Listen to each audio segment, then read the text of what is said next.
Muito boa noite. O setor agrícola de Angola tem um potencial vasto e promissor, graças à abundância de terras aráveis e condições climáticas favoráveis. No entanto, décadas de guerra civil e outros desafios estruturais deixaram grande parte deste potencial sem ser explorado, com apenas 10% dos 35 milhões de hectares de terra arável atualmente cultivados. Há um espaço, naturalmente, para o crescimento e desenvolvimento.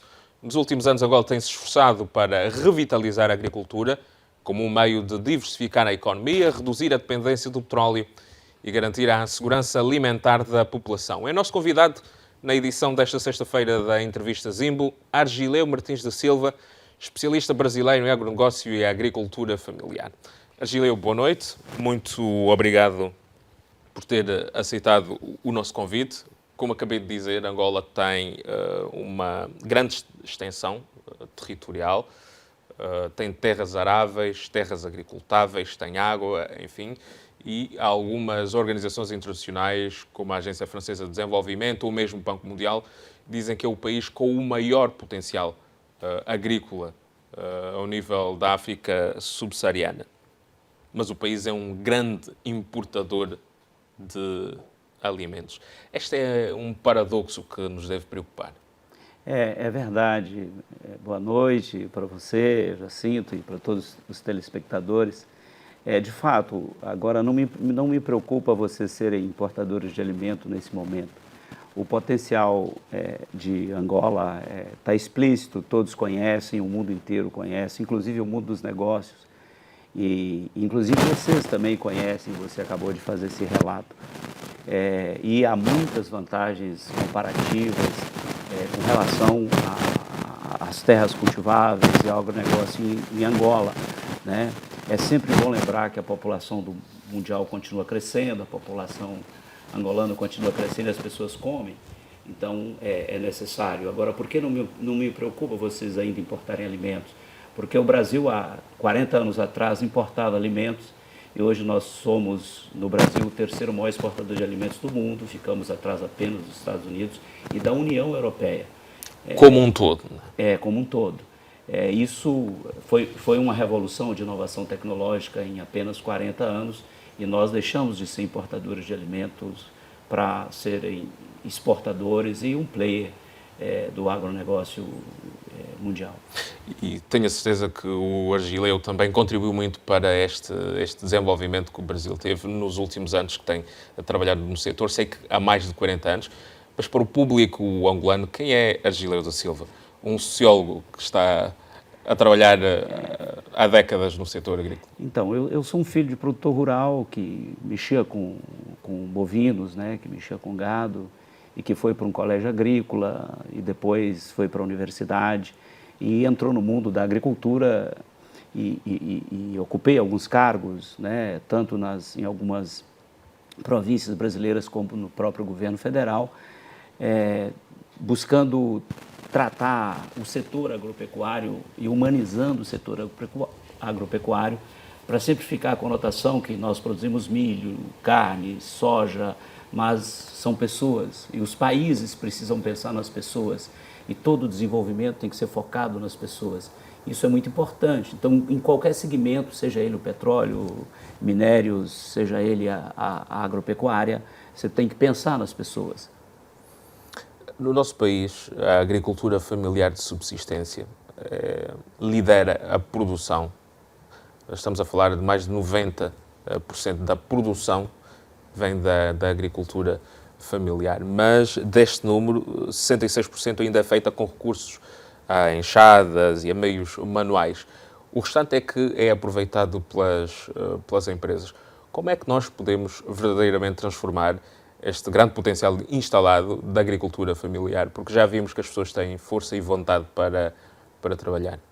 Bem, o que é importante? Importante é que vocês já sabem disso.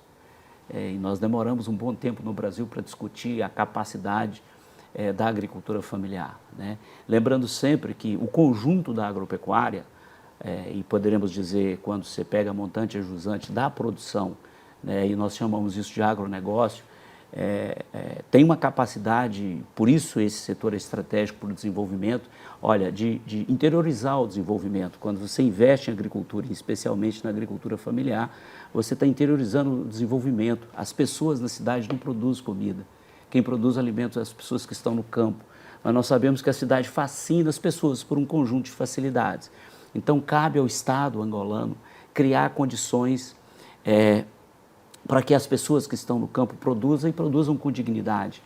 É muito importante que a sociedade como um todo, e quando a sociedade percebe isso, o Estado passa a perceber, por consequência, que a agricultura precisa ser um valor da sociedade. É preciso entender que uma pessoa lá no campo, um agricultor familiar no campo, ele custa pelo menos 20 vezes menos para o Estado do que se ele vier para Luanda, se ele vier para uma cidade grande, para uma cidade média. Porque lá no campo não tem que fazer viaduto, não tem que asfaltar as ruas. É um conjunto de investimentos desnecessários para uma população que está produzindo alimentos, na verdade está produzindo segurança alimentar. Eu diria até que segurança nacional, porque é uma nação que depende de importação de alimentos, a segurança dela é um tanto vulnerável. Você há de convir comigo, Jacinto. E perceba que o que é importante na agricultura familiar, além de interiorizar o desenvolvimento, quando você investe, mas tem também uma capacidade de gerar renda, de produzir riqueza de forma desconcentrada. A riqueza não fica localizada ou centralizada numa grande cidade, na capital. Você consegue gerar riqueza lá no interior. E é importante para o país que ele desenvolva como um todo, né? Então, o que fazer, então, é perceber esse setor, esse segmento, compreender suas tipologias, porque com certeza na agricultura familiar de Angola há diversas tipologias. Aqueles agricultores que já conseguem produzir, aqueles agricultores que já comercializam alguma coisa ali na sua comunidade, ou às vezes até para algumas redes de mercados, e agricultores que conseguem mal produzir para comer e nem conseguem produzir tudo.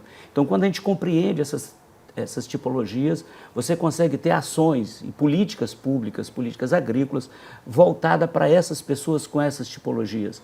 Porque as ações do Estado, ou as ações do governo, ou as próprias ações da iniciativa privada, que também é muito importante para isso, elas fazem com que essas pessoas, uma vez empoderadas, elas não só passem a viver bem, mas também que elas passem a dar uma contribuição muito estratégica para o conjunto da sociedade, consequentemente para o país.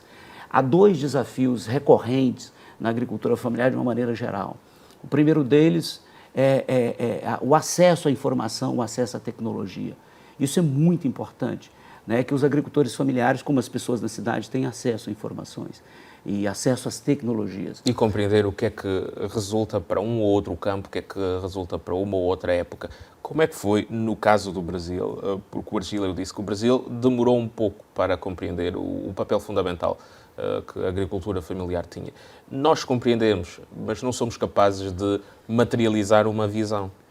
Primeiro, é necessário você ressignificar o segmento. Qual a importância da agricultura, né? Ou vamos chamar de agropecuária, porque há também a produção das carnes, né? Peixes, aves, bovinos e tal. Qual a importância? A agropecuária é importante para o país, para quais os aspectos? Nós poderíamos listar alguns, né? O aspecto econômico, né? Por quê? Por conta da geração de renda. Gerar um emprego no setor agropecuário é pelo menos 10 vezes mais barato do que gerar um emprego na indústria de petróleo. Você precisa de menos investimento para gerar um emprego.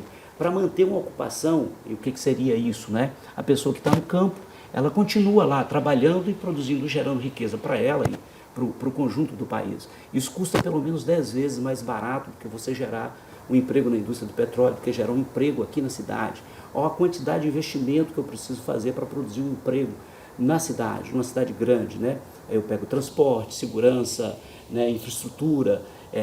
Isso faz muita diferença. Então, quando você ressignifica o valor da agricultura, né, aí a sociedade, consequentemente o Estado, passa a olhar para o setor de uma forma diferente, né? No Brasil, nós passamos por muitas décadas entendendo o rural, né, como sinônimo de atraso. São as pessoas atrasadas. Hoje é o contrário. Este é um estigma que ainda é sentido aqui, não é? Para determinado tipo de pessoas, só um determinado tipo de emprego. Então, como é que o Brasil ultrapassou esse estigma? Que é ressignificar. Quando a gente sistematiza a informação, qual a importância dessas pessoas? Quantas elas são? Onde elas estão? Né? O Brasil tem 5,2 milhões de estabelecimentos agrícolas, que é diferente de propriedade. Estabelecimento é aquele que produz alguma coisa do ponto de vista econômico. Então, desses, 77% são de agricultores familiares. É um número, inclusive, menor. Então, olha, a importância econômica eu já disse aqui. Qual é a importância social? Quando você tem uma dinâmica de agricultura familiar na região, essa região tem mais cooperativas, mais associações, mais bancos, porque tem gente. As pessoas vão para lá, tem uma dinâmica, a economia gera uma dinâmica que acaba influenciando a questão social. E aí tem a questão ambiental. Diferente da produção de commodities, que é muito importante para Angola, e Angola tem uma capacidade, muitas vantagens comparativas para também se transformar num player internacional do agronegócio. Eu gosto de dizer que Angola é uma das últimas fronteiras agrícolas do mundo, não é? Por conta dessa quantidade de terras disponíveis e por conta do clima e por conta do solo que aqui tem. E dos recursos geográficos também. Aí a gente chama são de dos maiores recursos climáticos, né, que envolve o solo, o clima, as questões ambientais. Então, do ponto de vista ambiental, a agricultura familiar tem uma diferença. Por quê? Qual é a diferença? Ela é extremamente dependente do recurso natural para ela produzir, para ela ter a capacidade de fazer reprodução social, portanto, daquela família continuar vivendo com dignidade. Então, ela preserva os recursos. Ela sabe que se ela extinguir tudo, se ela exaurir os recursos naturais, a vida naquele lugar fica inviável. Então, mas como é que eles tomam consciência disso? Formação, educação, falando disso nas escolas. Agora, é muito importante que a sociedade, a população urbana também tenha essa compreensão, porque as pessoas hoje, pela manhã, tomaram café da manhã, nesse final de semana, talvez elas vão sair, vão almoçar, enfim, inclusive, vão tomar sucos. Se não tiver um agricultor produzindo, isso não acontece. Esse momento familiar em volta da mesa, isso não acontece se não houver um agricultor. Então, a sociedade precisa entender e transformar a agricultura, ressignificando a agricultura como um valor de sociedade. E não como mais um segmento, como as pessoas que moram no campo, que são atrasadas. Nós demoramos pelo menos 4 décadas para perceber isso. E hoje o agronegócio brasileiro e a agricultura familiar estão junto. Nós representamos um quarto do PIB nacional. E é bom lembrar que o PIB do Brasil é mais de 2 trilhões de dólares. Nós somos a 8ª economia do mundo. E um quarto disso vem do conjunto da produção agropecuária e dos setores, né? Porque a capacidade de encadeamento da agricultura, principalmente da agricultura familiar, é enorme. Então, a jusante, o que tem lá, né? Tem ali a distribuição, o varejo, as pessoas comprando, processando e tal. E a montante tem o quê? Né? Tem o setor de insumos, o setor de serviços. Então, é uma capacidade de encadeamento que as nações, quando percebem isso e que têm as vantagens comparativas, isto é, que tem as condições naturais, que é o caso de Angola, porque tem clima, solo, né, disponíveis, isso vira um segmento extremamente estratégico no processo de desenvolvimento. Por isso, esse livro lançado essa semana, né? Vamos ter a ocasião de falar do livro também que foi lançado. Angola, tradicionalmente, ou se quisermos, historicamente, foi um grande produtor de café, de algodão, de banana. Recuperamos agora a produção de banana, não ainda nos níveis que nós produzíamos há 50 anos, praticamente, mas perdemos esta grande capacidade. Para aquilo que são as dinâmicas dos mercados internacionais mundiais no agronegócio, Angola tem ainda a possibilidade de, no médio e longo prazo, recuperar a produção destes produtos e voltar a competir com o Brasil, por exemplo? Estrategicamente, sim, né? Porque com relação ao Brasil, o grande mercado consumidor e, por exemplo, o principal destino dos produtos agropecuários brasileiros hoje é a Ásia. Né? A China é o nosso maior comprador de soja, por exemplo, que lidera as exportações brasileiras. Só que Angola está na metade do caminho que o Brasil percorre para chegar à China. Percebe uma vantagem comparativa excepcional?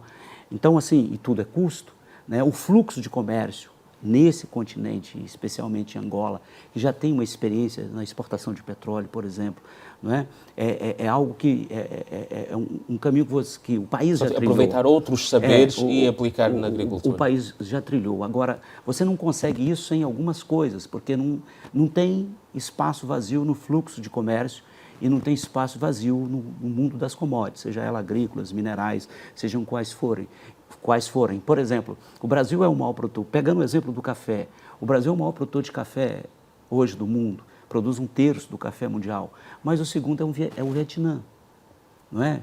E Angola tem possibilidades e condições climáticas de produzir um café com muito mais qualidade. Chegou à terceira, a quarta posição mundial. Tem condição de produzir um café com muito mais qualidade do que o Vietnã.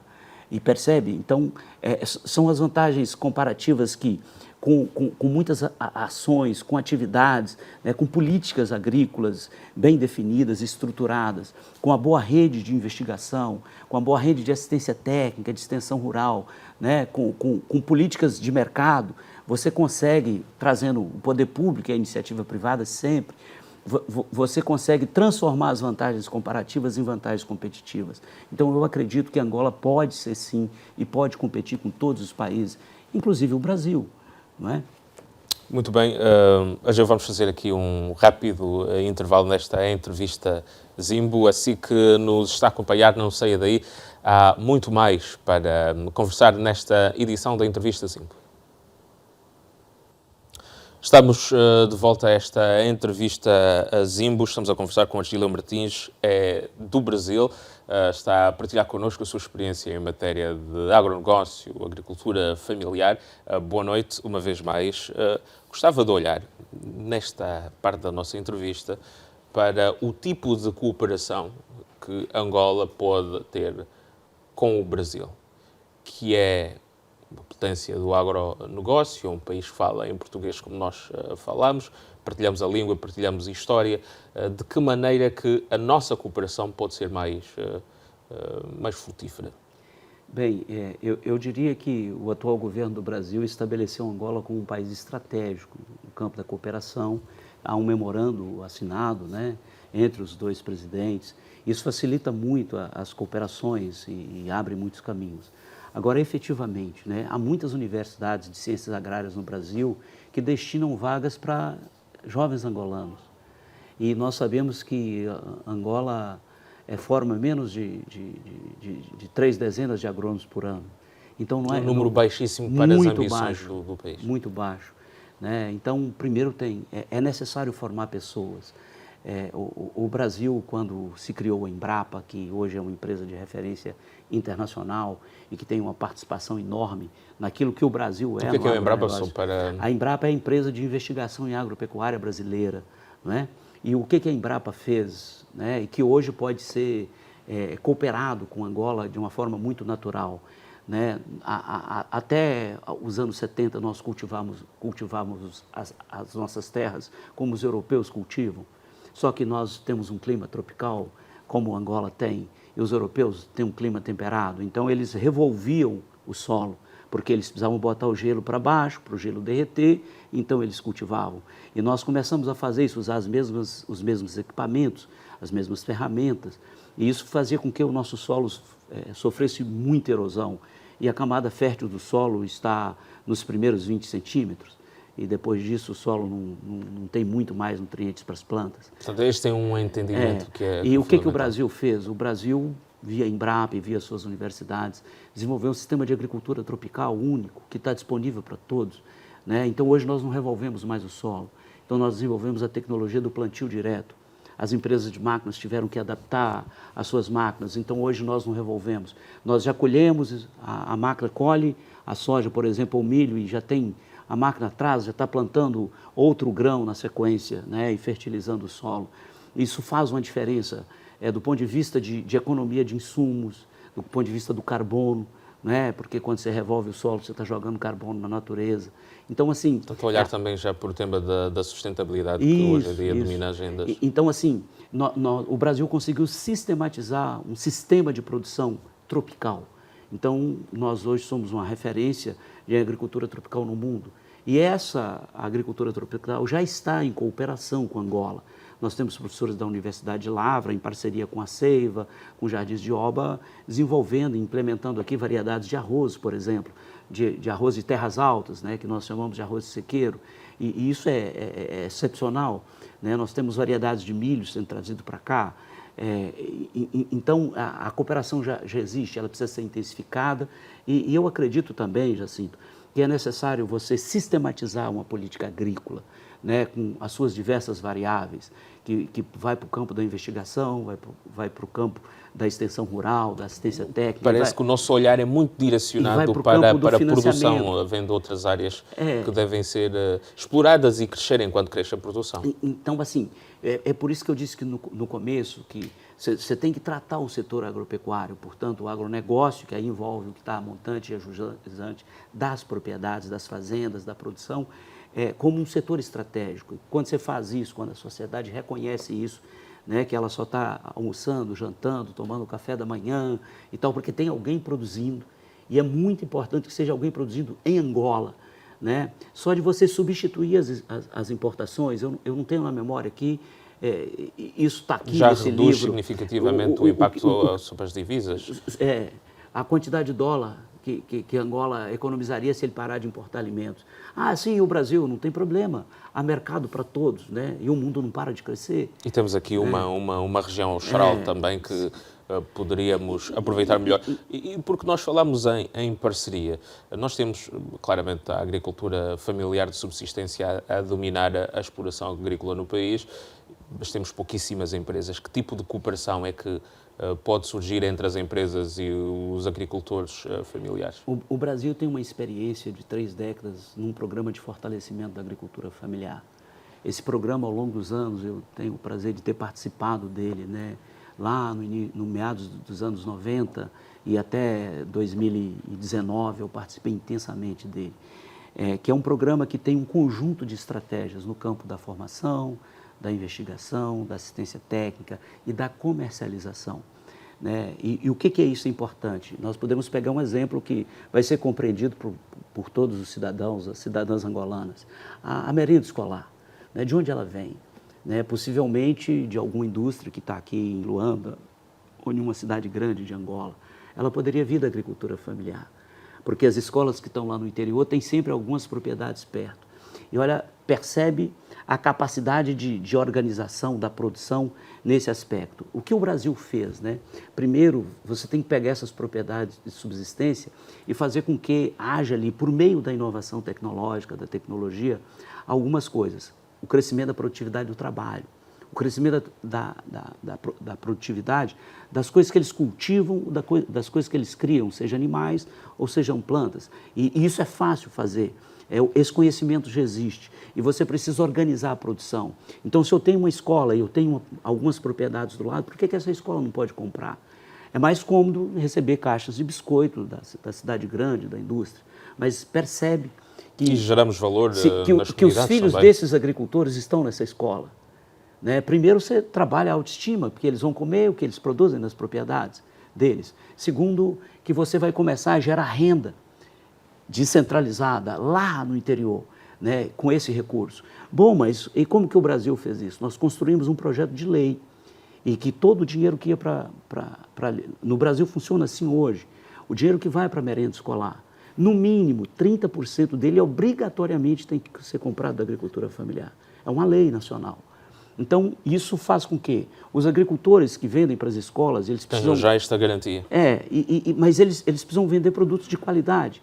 Percebe o efeito pedagógico, didático-pedagógico que tem nisso, olha. Porque se eu vou entregar alface, se eu vou entregar leite, eu tenho que entregar um produto com qualidade, eu tenho que ter escala. Olha só, para quem produz subsistência, ter que organizar a produção para ter escala e para ter qualidade. Agora, percebe que depois que ele começa a fornecer para a escola, ele desenvolve as habilidades necessárias para fornecer para o mercado. E aquela produção que era de subsistência, aquela família vai ter renda e com o dinheiro que eles ganham, eles podem comprar outras coisas. E ele vai dinamizar o pequeno comércio local, porque ele vai comprar as coisas que ele não produz, ele vai comprar nas lojas, nas casas de material de construção, ele vai comprar mais insumos, porque ele vai produzir mais, porque ele tem um mercado garantido, né, que é um dos temas estruturais. Né? A imperfeição de mercado é um problema estrutural da agricultura familiar. Então, isso só em um programa que existe em Angola, que existe em todos os lugares do mundo, pode ser fundamental. De alimentação escolar. Que papel é que acha que o crédito agrícola, sobretudo direcionado para as famílias, porque as grandes empresas arranjam sempre fontes de financiamento. Que papel é que o crédito pode jogar neste cenário que nós temos aqui em Angola e buscando um pouco da experiência brasileira? É um grande drama, se for necessário criar aqui algum contexto, é um grande drama, os agricultores não conseguem, os bancos não dão crédito, mais facilmente financiam o próprio Estado na compra de títulos do que dão aos empresários. Essa pergunta é excelente, Jacinto, porque a nossa legislação de crédito rural remonta aos anos 60. E o que o Brasil fez? Ele organizou um sistema de crédito rural. E aí precisa do Estado, né? Por exemplo, os bancos têm razão em não dar crédito. O banco é um banco. E ele não pode dar crédito se ele não tiver garantias. E as garantias precisam ser reais. Então, no Brasil, para esses agricultores de subsistência, o risco da operação é dividida com o Estado, é dividido com o governo. O Brasil também construiu fundos garantidores. Há aqui também já um fundo de garantia de crédito. Mas bem amplo e bem grande. E o Brasil começou a formar agentes de crédito, usou o sistema de extensão rural, de assistência técnica, para que um projeto fosse de fato um projeto e que ele tivesse capacidade de pagamento. A gente costumou dizer no Brasil, ao longo dos anos, que crédito precisa ser uma conquista do agricultor. Ele precisa demonstrar para o banco que ele vai produzir, que ele vai pagar. Porque nós não podemos querer que um banco, né, até na sua origem, né, no seu fundamento, no seu conceito, vai emprestar um dinheiro para fazer o bem. O banco é um banco, né, e essa é a essência de banco. Então, agora o que precisa ser feito? De novo, a política agrícola, né, a política pública. Olha, eu preciso dar para esse banco garantia. Bom, e a taxa de juros é alta? Eu preciso contribuir para que essa taxa de juros seja remuneratória para o banco, ao mesmo tempo que ela seja acessível, que a atividade que está sendo desenvolvida lá pelo agricultor, que ela seja remuneratória para ele também, e não só para pagar o juro. Então, isso é feito a partir de estudos. E hoje no Brasil nós temos taxas diferenciadas. Inclusive, crédito rural é um belo instrumento de política agrícola, inclusive, e também de política econômica, para controle de inflação. Nós tivemos um problema com arroz no Brasil recentemente. Não é? O que o Estado brasileiro fez? O que o governo brasileiro fez? Olha, eu vou diminuir a taxa de juros para quem produzir arroz. Percebe? E com isso você vai controlando a inflação. E países como os nossos, inflação é ruim para todo mundo, é ruim para o Estado, é ruim para a sociedade. E a nossa é muito influenciada pela taxa de câmbio, que lá está, que tem uma grande pressão da importação. Aí o agronegócio pode contribuir muito na questão da taxa de câmbio, mas isso é uma outra entrevista. Esta é uma outra entrevista e um outro tema, mas há o do investimento privado, que não sei qual é que é a experiência no caso brasileiro, a presença de investidores privados no agronegócio, ou ele nos dias de hoje é sólido e conta com os próprios brasileiros, mas nós precisamos também da entrada de operadores estrangeiros. Sim, é possível que sobretudo como Angola um centro de produção para os outros mercados regionais que nós temos aqui. É possível que isso já exista aqui, mas o que o Brasil fez para garantir que houvesse aplicação no rural, no agronegócio?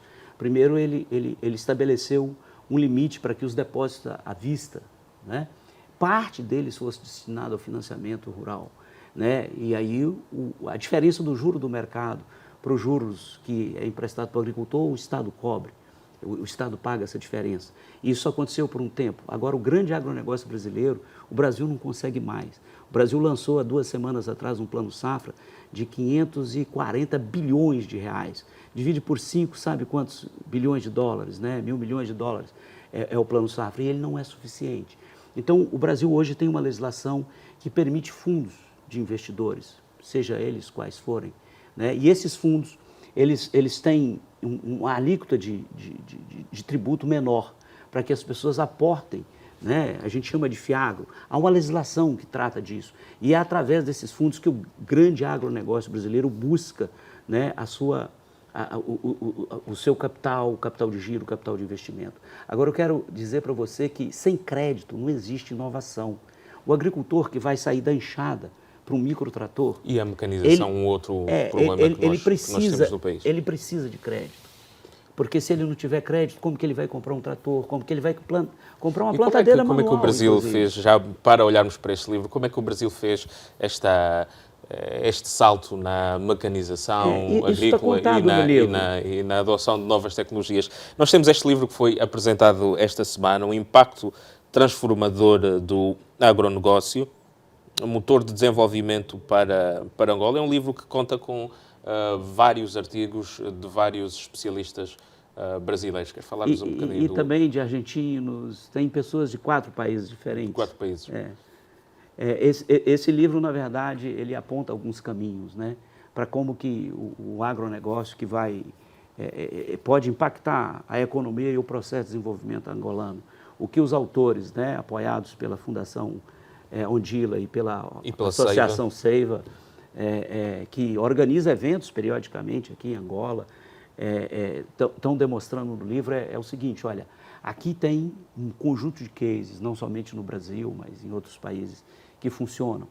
Aqui tem as vantagens comparativas angolanas. E o que o livro propõe, assim, esse aqui é o caminho, né? Propõe qual é a possibilidade, as capacidades do agronegócio. Por exemplo, um dos temas do livro é como que, qual é o impacto, né, das commodities agrícolas, qual é o impacto que ela dá na questão cambial, né? E você vai perceber que hoje o Brasil, que tem quase 300 bilhões de dólares de reserva, uma parte expressiva disso vem do agronegócio. O agronegócio, no ano passado, exportou mais de 70 bilhões de dólares, né? O agronegócio brasileiro. Aí eu estou falando só da exportação. Portanto, a valer mais do que o nosso petróleo. Então, assim, na verdade, e aí tem uma outra questão relacionada ao conjunto da agropecuária. Todo ano você planta e todo ano você colhe. Não acaba como o petróleo, não acaba como os minérios, né? Se você estruturar uma política agrícola para você ter sistemas sustentáveis, você vai ter isso para sempre. E a sociedade angolana vai ter isso para sempre. Comida na mesa, né, dos angolanos de uma maneira geral, mas também comida para outros lugares do mundo que, né, através da exportação, traz reservas para o país, né? E ao trazer reservas, aí tem outras consequências. Ajuda a controlar a inflação de alimentos, isso é excepcional. É possível que a inflação angolana, hoje, parte considerável dela, eu me arrisco a dizer talvez 1/4, em função do preço dos alimentos. São os preços dos alimentos. Então, imagina você, né? E tem outras coisas, porque, por exemplo, hoje, parte da nossa gasolina, derivada do petróleo, pelo menos 23% dela é álcool de cana, que é produzida pelo agronegócio, né? Além de você ter menos emissão de poluentes, você também está usando menos petróleo e está fomentando a economia local, né? Percebe como que há uma capacidade de encadeamento quando você trabalha com o agronegócio. Nós estamos a 2 minutos do fim desta nossa entrevista. Nós estamos naquilo que é a sua visão e da interação que tem tido com os operadores angolanos do setor do agronegócio no caminho certo? Eu acredito que sim. Não chega a ser uma apreensão, mas um desejo é que a gente possa acelerar mais o processo. De que maneira? Primeiro, trabalhando um sistema de investigação, inclusive utilizando as experiências brasileiras, argentinas, que estão todas disponíveis para fazer cooperação com Angola. Segundo, estruturando um sistema de crédito. Há investidores no mundo, há dinheiro disponível no mundo. Os investidores querem saber se eles vão colocar o dinheiro deles em alguma coisa que tem retorno. E terceiro, ressignificando o setor agropecuário, né? A sociedade angolana precisa entender o quão estratégico é você ter uma agropecuária forte, um agronegócio forte. E por quê? Porque isso diz respeito à segurança alimentar, diz respeito ao combate à pobreza, diz respeito ao combate à inflação, a quantas coisas nós estamos dizendo aqui, que são todos temas estratégicos para o país, não é? E na medida que há essa consciência, né, aí os órgãos públicos, os políticos começam a voltar para o agronegócio, começam a aportar investimentos no agronegócio. E fazendo assim, eu tenho certeza que a população angolana será mais feliz. Agileu Martins é natural de Jequitinhonha, Minas Gerais, um sociólogo, especialista em gestão social e profissionalização de agricultores, a participar de diversos intercâmbios um pouco por todo o mundo. está em Angola. Esta semana foi apresentado este livro que tem também artigos seus publicados e esperemos que o nosso chão, como alguém cantou, que tem tudo, dê tudo aos angolanos. Boa noite e muito obrigado por ter aceitado o nosso convite. Eu que agradeço e boa noite. Assim que nos acompanhou, boa noite, muito obrigado por nos preferir. O Jornal da Zimbo fica por aqui, a entrevista Zimbo regressa na próxima sexta-feira.